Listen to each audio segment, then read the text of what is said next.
যখন কাছের থেকে বিমুখ হয়ে যায় তো কাছের থেকে আইসা ডাকে, আমা কুনতা মা আম্মাহিনা, তোর কি একটুও মনে পড়ে না তুই একটা পানির ফোঁটা ছিলি? ফামান জাআলাকা দামা, তোকে রক্ত কে করলো? ওমান জাআলাকা মুযগা, রক্তপিণ্ডতে রূপান্তরিত কে করলো? ওমান জাআলাকা ইযামা, তোর কঙ্কালটা কে তৈরি করলো? ওমান কাসা আলাইহি লাহমা, এর উপরে এত সুন্দরভাবে নিখুঁতভাবে গোশতের আবরণ কে চড়াইলো? আজকে নারী পুরুষ দেখা গলায় ওড়না পেঁচাইতে যায়, পুরুষ নারী দেখা বিষের বোতল ডকডক ডকডক করে ভিতরে নিতে চায়। আল্লাহ বলে এরকম সুন্দর করে কে চড়াইলো চামড়া আর গোশতের আবরণ? আমা কুনতা সাগীরা, তুই কি ছোট ছিলি না? ফামান কাব্বারাক, তোকে বড় কে করলো? আমা কুনতা দাঈফা, তুই কি দুর্বল ছিলি না? তোকে শক্তিশালী সুঠামত কে দিল? আমা কুনতা জাহিলা, তুই কি অজ্ঞ ছিলি না? তোকে এডুকেটেড কে বানাইলো? আমা কুনতা মিসকিনা, তুই কি নিশ্চয় মার পেটের থেকে আসিস নাই? ফামান আগনাকা, তোকে স্বয়ং সম্পূর্ণ কে করলো? একটুও মনে পড়ে না? একটুও ভাবিস না? আজকে আমাদেরকে দেখলে মনে হয় আমরা ভাবি না, মনে হয় এতটুকুই মার পেটের থেকে আসছে। কে সাজাইছে আমাদের? হ্যাঁ, হায় হায়, আজকে তো আল্লাহ বলতে চায় না, আল্লাহর নামও আমরা উচ্চারণ করতে চাই না, ঠিক না? হ্যাঁ, অথচ আল্লাহ বললে 40 নেকি পাওয়া যায়, 40 নেকি। শুধু এটা না, নেকির মাসলা না, আমার সাথে চলেন, আমি ডাক্তার দেখায় দিব আপনাকে। আমি চিনি আমেরিকান এক ডাক্তার, যার থিওরি, তার ক্লিপ আছে আমার কাছে বয়ানের, যে মুসলমান জানে না আল্লাহ আল্লাহ করলে কি হয়।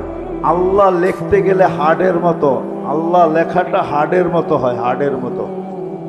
যদি আলিফ বেকা কইরা লেখেন আর হাটা একটু ঘুরাইয়া উঁচা কইরা লেখেন, হার্ড হয়ে যাবে, হার্ড।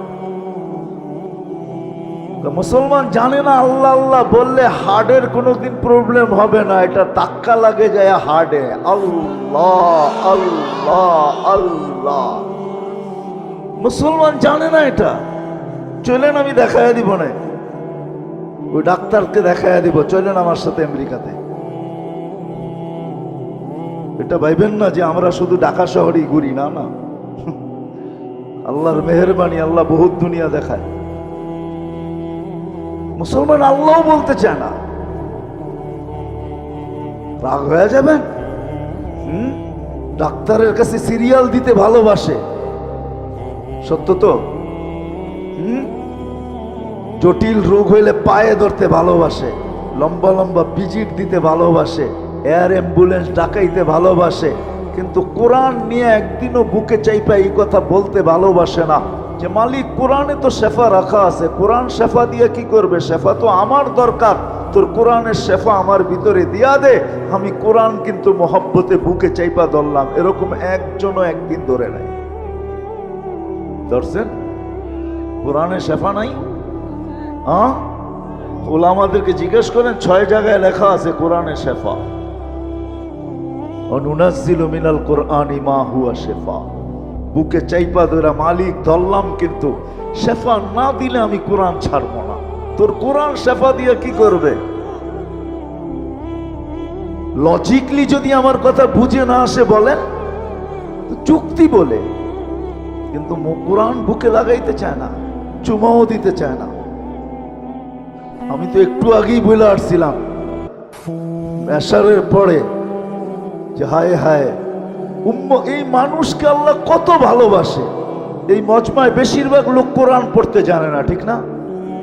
সত্য তো। রাগ হয়ে গেলেন? দিলে তো একটা আকাঙ্ক্ষা যে কোরআন পড়তে পারি না, কোরআন খতমের সওয়াবও পাবো না কোনোদিন। তো আল্লাহ কতটুকু ভালোবাসে। আল্লাহ বলে তোর আকাঙ্ক্ষা আমি পুরা করব, তোর আকাঙ্ক্ষাকে আকাঙ্ক্ষা রাখবো না, তোর অনুসূচনাকে অনুসূচনা রাখবো না, এটাকে আমি দূর করব। তো সূরা ইখলাস দিছেন, তুই 3 বার পড়িস, 1 খতম কোরআনের সওয়াব তোর মিলা যাবে। আমার মনে হয় এই মানুষগুলার দিলের দিকে চায় আল্লাহ সূরা ইখলাস দিছেন, নাইলে কোনোদিন দিতেন না। এত বড় সওয়াব দিতেন না যে একবার পড়বে 10 পারা, একবার দুইবার পড়বে 20 পারা, তিনবার পড়বে 30 পারা, যাতে এই লোকগুলার দিলের আকাঙ্ক্ষা না থাইকা যায় যে জীবন পার হয়ে গেল, একটা কোরআনের খতম তো আমার নাই, সওয়াব নাই। আল্লাহ বলে 3 বার পড়, ডেলি যদি 300 বার পড়স তাহলে 100 কোরআন খতমের সওয়াব ডেলি তোর আমলনামায় লাগতে থাকবে। ওয়ালাকাদ কাররামনা বনি আদম, মানুষ তোমাকে আমি শ্রেষ্ঠত্ব দিছি। শুধু একদিকে না, মানুষ সর্বদিকে সৃষ্টির সেরা। এরকম একটা দিক নাই যে দিকে মানুষ সৃষ্টির সেরা না। মানুষ সর্বদিকে সৃষ্টির সেরা। কোন দিকটা নিবেন যেই দিকে মানুষ সৃষ্টির সেরা না? বিবেকের দিক দিয়া যদি নেন তো মানুষের মতো বিবেক আল্লাহ কাউকে দেন নাই। বুদ্ধির দিকে যদি দেখেন তো মানুষের মতো বুদ্ধি আল্লাহ কাউকে দেন নাই। যদি দিতেন তাহলে উন্নতির মাঝে আমাদের সাথে তাদেরও প্রতিযোগিতা চলতে থাকতো। কেননা সৃষ্টি তো আর কম না। উন্নতির দিকে মানুষের সাথে কেউ প্রতিযোগিতা করতে এই পর্যন্ত কোনো প্রাণী আসে নাই, আর কোনোদিন আসবে কিনা এটাও জানা নাই। তো বুদ্ধির দিক দিয়েও মানুষ সেরা, বিবেকের দিক দিয়েও মানুষ সেরা, বিদ্যার দিক দিয়েও মানুষ সেরা, গঠনগত দিক দিয়েও মানুষ সৃষ্টির সেরা। মানুষের মতো গঠন আল্লাহ কাউকে দেন নাই। যদি দিতেন তাইলে আল্লাহ এটা কসম খায়া বলতেন, শুধু মানুষের গঠনের কথা কসম খায়া বলতেন না, লাকাদ খালাকনাল ইনসানা ফি আহসানি তাকওয়িম। মানুষ গঠনের দিক দিয়েও সবচেয়ে সুন্দর। যদি রূপের দিক দিয়া বলেন তাহলে মানুষ রূপের দিক দিয়েও সবচেয়ে সুন্দর। যদি তা না হইতো তাহলে মিশরের মেয়েদের কথা সত্য হতো।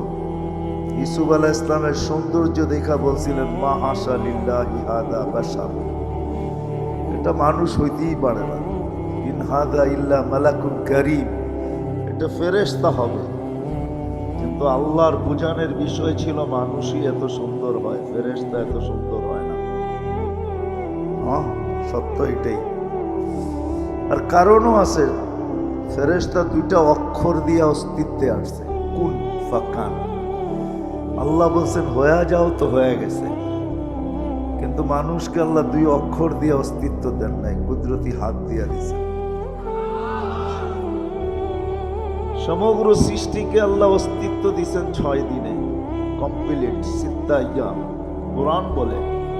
কিন্তু আমাদের প্রত্যেককে আল্লাহ অস্তিত্ব দিয়েছেন 10 মাস সময় নিয়ে।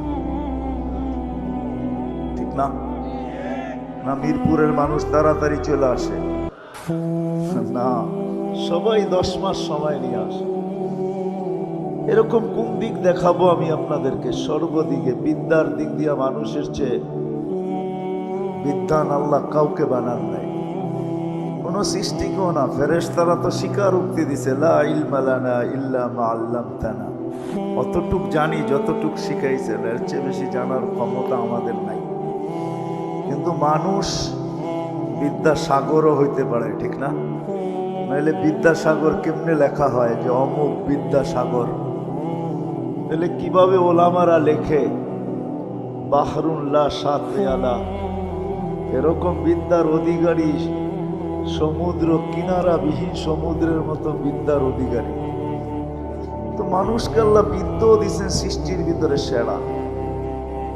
বিদায় ওই মানুষটার চিন্তা করা উচিত, বাবা উচিত। কেননা মানুষকে আল্লাহ চিন্তা ক্ষমতা দিচ্ছেন, এরকম চিন্তা ক্ষমতা কাউকে দেন নাই।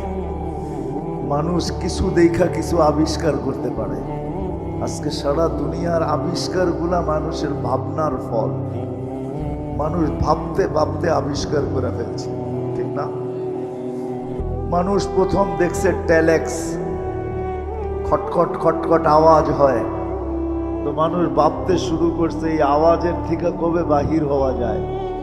তো মানুষের মাথায় টেলিফোন আসছে, টেলিফোন আবিষ্কার হয়েছে। আবার মানুষ ভাবতে শুরু করছে এই তার টানাটানি ভালো লাগে না, এই তার টানাটানির থেকে বাহির হওয়া যায় কি করে? আজকে মুঠোফোন চলে আসছে, কোনো তারের সংযোগের প্রয়োজন নেই, ঠিক না? সামনে যায় আবার কি হবে আল্লাহই জানে। হবে কিছু একটা যদি দুনিয়া থাকে। মানুষের ভাবনা মানুষের মতো কাউকে দেন নাই আল্লাহ। এটা আমি কথা গুছায় নিয়ে আসতেছি। দীর্ঘ রাত পর্যন্ত কথা হোক এটা আমিও পছন্দ করি না। রাত্র 11টা বাজতে চলছে, 11টার উপরে বাজতে চলছে, আর দীর্ঘ সময় কথা হোক এটাকে পছন্দ করি না। বিদায় গুছায় নিয়ে আসতেছি। মানুষটার বাবা উচিত। এই ছোট জীবনটা আল্লাহ আমাকে কেন দিলেন? 60-70 বছরের একটা জীবন। সর্বদিকে আমি সৃষ্টির সেরা। কাউকে হাজারও দিলেন, কাউকে লক্ষ দিলেন। ফেরেশতা কবের থেকে তৈরি আর কতদিন থাকবে আমাদের কারো জানা নাই, ঠিক না? কি 2-4 কোটি বছর তো হবে না? হবে না? জিবরিল আলাইহিস সালামের 2-4 কোটি বছর হবে না? অবশ্যই হবে। কেন হবে না?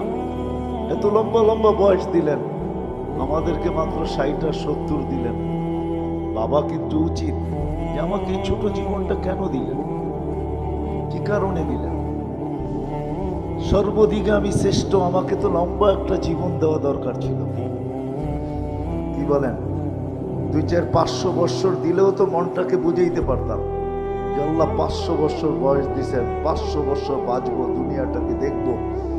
কিন্তু 60-70 বছর দিলেন। কত বাড়িওয়ালাই তো বাড়ি বানাইতে বানাইতে এক সময় আসে যে বাড়ির জায়গায় থাকে, উনি আজিমপুরে থাকে, ঠিক না? এই সময়টা তার সাথ দেয় নাই, সঙ্গ দেয় নাই, বয়সটা তার সঙ্গ দেয় নাই। বানাইছেন তো মন মতো, কিন্তু থাকার সুযোগ হয় নাই। সত্য তো?